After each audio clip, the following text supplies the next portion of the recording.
Hi, അടുത്ത question ഇതാണ്. ഇതൊരു യൂണിവേഴ്സിറ്റി ക്വസ്റ്റ്യൻ ആണ്. പ്രീവിയസ് ഇയർ KTU 2017 ചോദിച്ചൊരു ക്വസ്റ്റ്യൻ ആണ്. ഇതാണ് question. Use Thevenin's theorem to find current through 5 ohm.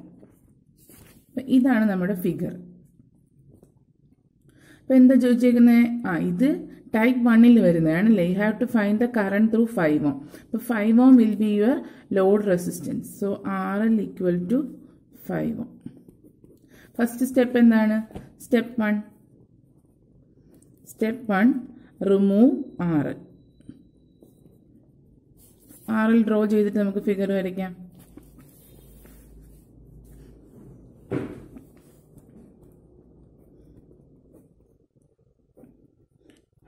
volt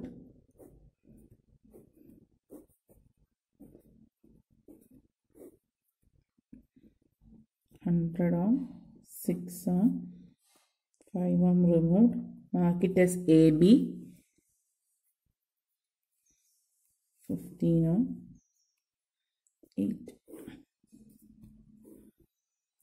ഇതാണ് RL റിമൂവ് ചെയ്ത സർക്യൂട്ട് അല്ലേ. ഇനി നമുക്ക് നോക്കിക്കേ. VTH is the voltage across these two terminals അല്ലേ. Open circuited voltage across these two terminals. അപ്പൊ അതെങ്ങനെ കണ്ടുപിടിക്കും? ഈ വോൾട്ടേജ് എന്ന് പറഞ്ഞാൽ, ഈ സർക്യൂട്ടിന്റെ പ്രത്യേകത എന്ന് പറഞ്ഞാൽ, ഈ വോൾട്ടേജ് വിൽ ബി, ഇവിടെ കിട്ടുന്ന വോൾട്ടേജ് ഇവിടെ വരും. This voltage will also appears here അല്ലേ. ഇവിടെ നമ്മൾ ഗ്രൗണ്ട് ആണ്, അത് ഓൾറെഡി കാണിച്ചില്ലെങ്കിലും ഗ്രൗണ്ട് ആണ്. അപ്പൊ ഈ പൊട്ടൻഷ്യൽ ഇവിടെ കിട്ടുന്നതായിരിക്കും ഇവിടെ അപ്പിയർ ചെയ്യുന്നത്. ഓപ്പൺ ആയി കിടക്കുന്നതുകൊണ്ട് ഇവിടെ കിട്ടുന്നതായിരിക്കും ഇവിടെ അപ്പിയർ ചെയ്യുന്നത്. അപ്പൊ എ എന്ന ടെർമിനലിലും ബി എന്ന ടെർമിനലിലും അക്രോസ് ആയിട്ട് കിട്ടുന്ന വോൾട്ടേജ് ആണ് എന്ത്? VTH. അപ്പൊ VTH will be VA minus VB ആയിരിക്കും. അപ്പൊ നമ്മൾ ഇവിടെ എഫക്റ്റീവ് പൊട്ടൻഷ്യൽ എന്ന് പറഞ്ഞാൽ ഇവിടെ കിട്ടുന്ന വോൾട്ടേജും ഈ വോൾട്ടേജും ഇവിടെ അപ്പിയർ ചെയ്യും. അപ്പൊ അതിന്റെ എഫക്റ്റീവ് വോൾട്ടേജ് കണ്ടുപിടിക്കാൻ ആ ഡിഫറൻസ് അങ്ങ് എടുത്താൽ മതി. VA minus VB will B VTH. ഇനി ഈ VAയും VBയും കണ്ടുപിടിക്കുക. ഈ VAയും VBയും നമുക്ക് മെഷ് അനാലിസിസ് വഴി കണ്ടുപിടിക്കാം. 2 ലൂപ്പ് എടുത്തിട്ട് കറൻസ് വെച്ചിട്ട് കണ്ടുപിടിക്കാം. അല്ലാതെ ഒരു എളുപ്പ വഴിയുണ്ട് VAയും VBയും കണ്ടുപിടിക്കാൻ. അതായത് ഇത് ഓപ്പൺ ആണ്, ഇതൊരു പാരലൽ സർക്യൂട്ടാണ്. റെസിസ്റ്റേഴ്സ് മാത്രം അടങ്ങുന്ന ഒരു പാരലൽ സർക്യൂട്ട്. ഒരു 100 വോൾട്ട്, ഇത് ഓപ്പൺ ആണ്, അപ്പൊ ഇങ്ങോട്ടൊന്നുമില്ല. അപ്പൊ 100 വോൾട്ട് അതിന് പാരലായിട്ട് ഒരു 100 ohm 6 ohm ബ്രാഞ്ച് ഉണ്ട്. ദെൻ 15 ohm 8 ohm ബ്രാഞ്ച് ഉണ്ട്. പാരലൽ സർക്യൂട്ടിൽ എന്താ പ്രത്യേകത? എന്ത് വോൾട്ടേജ് ആണോ അപ്ലൈ ചെയ്യുന്നത് അത് തന്നെ ആയിരിക്കും എല്ലാ ബ്രാഞ്ചിലും കിട്ടുന്നത്. അപ്പൊ ഈ ബ്രാഞ്ചിൽ കിട്ടുന്നത് ഈ 100 വോൾട്ട് ആയിരിക്കും, ഈ ബ്രാഞ്ചിൽ കിട്ടുന്നതും എന്തായിരിക്കും? ഈ 100 വോൾട്ട് ആയിരിക്കും. അപ്പൊ നമുക്ക് വോൾട്ടേജ് ഡിവിഷൻ റൂൾ അപ്ലൈ ചെയ്ത് എളുപ്പം എന്ത് ചെയ്യാം? ഈ VAയും VBയും കണ്ടുപിടിക്കാം. So VA is the voltage across 6 ohm. ഇവിടെ കിട്ടുന്ന ടോട്ടൽ വോൾട്ടേജ് എത്രയാണ് ഫിഗർ ചെയ്യുന്നത്? 100 വോൾട്ട് അല്ലേ. അപ്പം voltage across any resistor, 2 resistors ഉണ്ട്. അപ്പോഴ് നമുക്ക് മൊത്തത്തിലുള്ള വോൾട്ടേജും അറിയാവുന്നുണ്ടെങ്കിൽ എന്താണ് voltage division rule? Voltage across 6 ohm equal to same resistance അല്ലെ. Main voltage into same resistance by total resistance അല്ലേ. അപ്പൊ എന്ത് കിട്ടും? VA equal to main voltage 100 into VA is the voltage across 6 ohm അല്ലേ. 6 ohm. അപ്പൊ same resistance by total ഈ ബ്രാഞ്ചിൽ എത്ര റെസിസ്റ്റൻസ് ഉണ്ട്? 100 പ്ലസ് 6. ഓക്കെ ആണോ? ഇത് നിങ്ങൾക്ക് സോൾവ് ചെയ്യുമ്പോഴത്തേക്കും 5.66 വോൾട്ട് കിട്ടും. ഇതുപോലെ തന്നെ VB ഒന്ന് കണ്ടുപിടിച്ചേ. VB എന്താണ്? VB എന്ന് പറഞ്ഞാൽ വോൾട്ടേജ് അക്രോസ് 8 ohm. അപ്പൊ ഈ ബ്രാഞ്ചിന് ഫുള്ള് കിട്ടുന്ന വോൾട്ടേജ് എത്ര? 100 വോൾട്ട് അല്ലേ. അപ്പം വോൾട്ടേജ് അക്രോസ് 8 ohm എന്ന് പറഞ്ഞാൽ voltage division rule again apply ചെയ്താൽ എന്ത് കിട്ടും? Total voltage 100 into main voltage into same branch resistance by total resistance. So VB will be 100 into this branch 8 by total of this branch is 15 plus 8. എത്ര കിട്ടും? 34.78 volt. ഇത്രയും clear ആണല്ലോ. ഇനി നമുക്ക് വേണ്ടത് എന്താ? VTH is VA minus VB. ഇപ്പോൾ step 1 നമ്മൾ ലോഡ് റെസിസ്റ്റൻസ് റിമൂവ് ചെയ്തു. സ്റ്റെപ്പ് 2 ഞാൻ ഇവിടെ എഴുതിയില്ല. സ്റ്റെപ്പ് 2 എന്താണ്? Find VTH. VTH is VA minus VB. VA is 5.66 minus 34.78. Solve ചെയ്യുമ്പോൾ minus 29.12 volt. Minus 29.12 volt. Okay ആണല്ലോ. ഇനി നമ്മൾ സ്റ്റെപ്പ് 3 ചെയ്യാൻ പോവാം. സ്റ്റെപ്പ് 3 എന്താണ്? Find RTH. RTH എങ്ങനെ ഫൈൻഡ് ചെയ്യുന്നത്? RTH ഫൈൻഡ് ചെയ്യുന്നത് RL റിമൂവ് ചെയ്ത സർക്യൂട്ടിൽ വോൾട്ടേജ് സോഴ്സ് ഉണ്ടെങ്കിൽ ഷോർട്ട് സർക്യൂട്ട് ചെയ്യുക, കറണ്ട് സോഴ്സ് ഉണ്ടെങ്കിൽ ഓപ്പൺ ചെയ്യുക. അപ്പം നമ്മുടെ സർക്യൂട്ട് എങ്ങനെ വരും? RL റിമൂവ് ചെയ്ത സർക്യൂട്ടിൽ വോൾട്ടേജ് സോഴ്സ് ഉണ്ടെങ്കിൽ ഷോർട്ട് ചെയ്യുക, കറണ്ട് സോഴ്സ് ഉണ്ടെങ്കിൽ ഓപ്പൺ ചെയ്യുക. ഇവിടെ വോൾട്ടേജ് സോഴ്സ് മാത്രമേ ഉള്ളൂ അല്ലേ? അപ്പം അതിന് ഞാൻ ഷോർട്ട് ചെയ്തു, ബാക്കിയെല്ലാം അതുപോലെ വരച്ചു. ഇനി ഈ പോയിന്റിൽ നിന്ന് എയിൽ നിന്ന് ബിയിലോട്ട് നോക്കുന്ന റെസിസ്റ്റൻസ് ആണെന്ത്? RTH.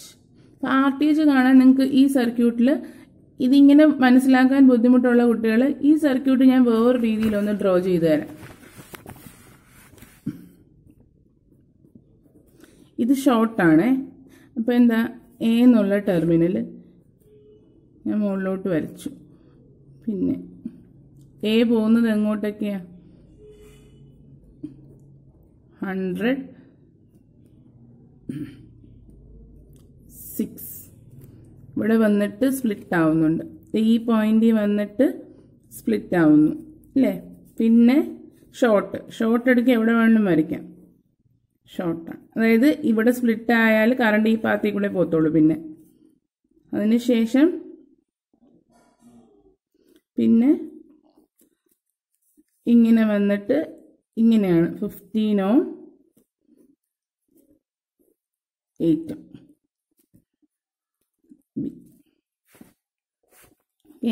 ഈ സർക്യൂട്ടിന് നിങ്ങൾക്ക് മനസ്സിലാകാത്തവർക്ക് ഇങ്ങനെ റീഡ്രോ ചെയ്തിട്ടും വരയ്ക്കാം. അല്ലെങ്കിൽ ഇതിൽ നിന്ന് തന്നെ നിങ്ങൾക്ക് എന്തെഴുതാം? എഫക്റ്റീവ് റെസിസ്റ്റൻസ് എഴുതാം. നോക്കിക്കേ, എയിൽ നിന്ന് ബിയിലോട്ട് ഒരു കറണ്ട് ഫ്ലോ ചെയ്യുന്നതെന്ന് അസ്യൂം ചെയ്യാം. അപ്പം ഈ പോയിന്റിൽ വെച്ച് സ്പ്ലിറ്റ് ആവും. അപ്പം എന്താ? 100 പാരലൽ 6. പിന്നെ അത് കമ്പൈൻ ചെയ്തിട്ടാണ് ഇവിടെ വരുന്നത്. ഇവിടെ എത്തുമ്പോൾ വീണ്ടും എന്താവും? ഇവിടെ സ്പ്ലിറ്റ് ആയിട്ടാണ് ഇവിടെ വന്ന് കയറുന്നത് ബിയിലോട്ട്. അപ്പം ഇതും എന്താണ്? പാരലൽ. പക്ഷെ ഈ കോമ്പിനേഷൻ എൻറ്റയർലി എന്താണ്? സീരീസ് ആയിരിക്കും, ഷോർട്ടിനായതുകൊണ്ട്. അതുകൊണ്ടാണ് മനസ്സിലാവാൻ എളുപ്പത്തിന് ഞാൻ ഇങ്ങനെ വരച്ചത്. അപ്പം എ എന്നുള്ള പോയിന്റ് ഒന്ന് നൂത്ത് വെച്ചു, ഈ ഷോർട്ട് ഇങ്ങ് നടുക്ക് വരച്ചു. അപ്പോൾ എന്ത് വരും? 100 പാരലൽ 6. ഇതിവിടെ സ്പ്ലിറ്റ് ആവും, എന്നിട്ട് വീണ്ടും കമ്പൈൻ ചെയ്തിട്ട് ഇവിടെ സ്പ്ലിറ്റ് ആവും. 15 പാരലൽ 8. അപ്പോൾ എൻറ്റയർ കോമ്പിനേഷൻ എങ്ങനെ വരും? 100 parallel 6 plus 15 parallel 8. So RTH equal to parallel 6 plus 15 parallel 8. ഇത് സോൾവ് ചെയ്യുമ്പോൾ നമുക്ക് എത്ര കിട്ടും? 100 into 6 by 100 plus 6 plus 15 into 8 by 15 plus 8. This 5.66. This is 5.21. So 10.87. Clear ആണല്ലോ? അപ്പൊ ഇത് നോക്കുക, ഇവിടെ എയിൽ നിന്ന് ബിയിലോട്ട് കറണ്ട് ഫ്ലോ ചെയ്യുന്നു എന്ന് അസ്യൂം ചെയ്താൽ ഇത് സ്പ്ലിറ്റ് ആവും, ഇവിടെ കമ്പൈൻഡ് ആവും, വീണ്ടും സ്പ്ലിറ്റ് ആയിട്ടാണ് ഇവിടെ വരുന്നത്. അതുകൊണ്ടാണ് ഇങ്ങനെ എഴുതുന്നത്. അപ്പൊ ഇത്തരം പ്രോബ്ലംസിൽ നിങ്ങൾ ഈ ബ്രാഞ്ചസ് പാരലൽ പ്ലസ് ഈ ബ്രാഞ്ചസ് സീരീസ് ഓർത്ത് വെക്കുക. ഇനി എന്താണ് നെക്സ്റ്റ് സ്റ്റെപ്പ്? സ്റ്റെപ്പ് 4. VTH RTHും കിട്ടിയല്ലേ? Draw Thevenin's equivalent circuit. Thevenin's equivalent circuit will be a voltage source in series with the resistance with AB mark അല്ലേ? അപ്പം VTH is minus 29.12 volt and RTH is 10.87 ohm. ഇനി എന്താണ്? Equivalent circuit വരച്ചു കഴിഞ്ഞാൽ എന്താണ് last step? Step 5. add load resistance RL ഇല്ലേ? RL വരച്ചേ. ആ സർക്യൂട്ടിൽ ഇക്വലന്റ് സർക്യൂട്ടിൽ RL വരച്ചേ. VTH is minus 29. നമുക്ക് എന്താണോ കിട്ടിയത് അത് തന്നെ ഇവിടെ എഴുതുക. മൈനസോ പ്ലസ്സോ പൊളാരിറ്റിയെ കുറിച്ച് ഇവിടെ ചിന്തിക്കേണ്ട. ഇവിടെ നമ്മൾ പ്ലസ് മൈനസ് തന്നെ ഇടുക. നമുക്ക് കിട്ടിയ വാല്യൂ ഇവിടെ എഴുതുക.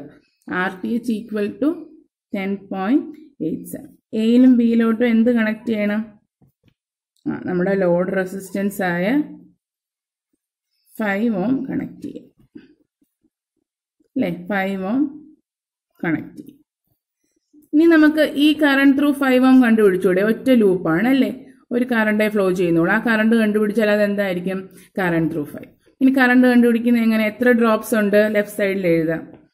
10.87 I plus 5I equal to, supply നിൽക്കുന്നത് പ്ലസിലാണ്, പക്ഷെ വാല്യൂ മൈനസ് ആണ്. അപ്പോൾ ഈക്വൽ ടു പ്ലസ് വരും, പക്ഷെ നമ്മുടെ വാല്യൂ മൈനസ് 29.12 ആണ്.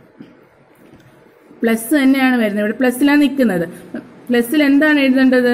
സപ്ലൈയുടെ വാല്യൂ മൈനസ് 29.1.